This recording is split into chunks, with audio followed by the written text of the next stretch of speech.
Moses was born to Hebrew parents during a time when the Pharaoh of Egypt had decreed that all newborn Hebrew boys be killed. To save him, his mother placed him in a basket and set it afloat on the Nile River. Pharaoh's daughter found and adopted him, raising him as her own in the Egyptian royal household. As an adult, Moses witnessed an Egyptian beating a Hebrew slave and, in a fit of anger, killed the Egyptian. Fearing for his life, he fled to Midian, where he married Zipporah, the daughter of Jethro, a priest of Midian. While tending Jethro's flock, Moses encountered God in the form of a burning bush on Mount Horeb. God revealed himself and called Moses to lead the Israelites out of slavery in Egypt. Moses returned to Egypt and, with his brother Aaron, confronted Pharaoh, demanding the release of the Israelites. Pharaoh refused, prompting God to send 10 plagues upon Egypt, culminating in the death of all Egyptian firstborns. Pharaoh finally relented, and Moses led the Israelites out of Egypt. They crossed the Red Sea,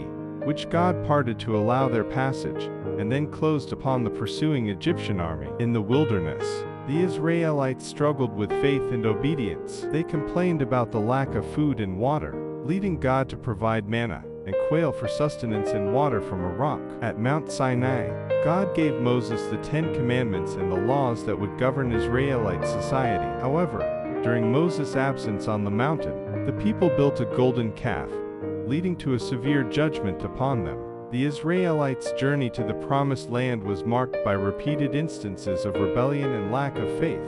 When the people reached the borders of Canaan, they sent 12 spies to scout the land. 10 of them brought back a discouraging report, causing the people to lose heart and refuse to enter. As a result, God condemned them to wander in the wilderness for 40 years, until that unfaithful generation had died off.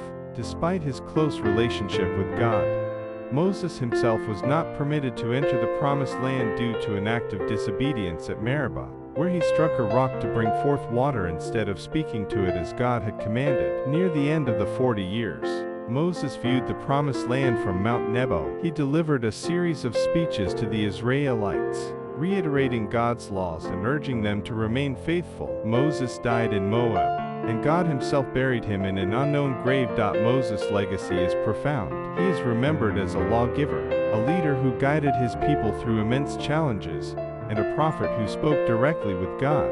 The Torah, the first 5 books of the Bible, is traditionally attributed to Moses, making him a central figure in Jewish, Christian, and Islamic traditions.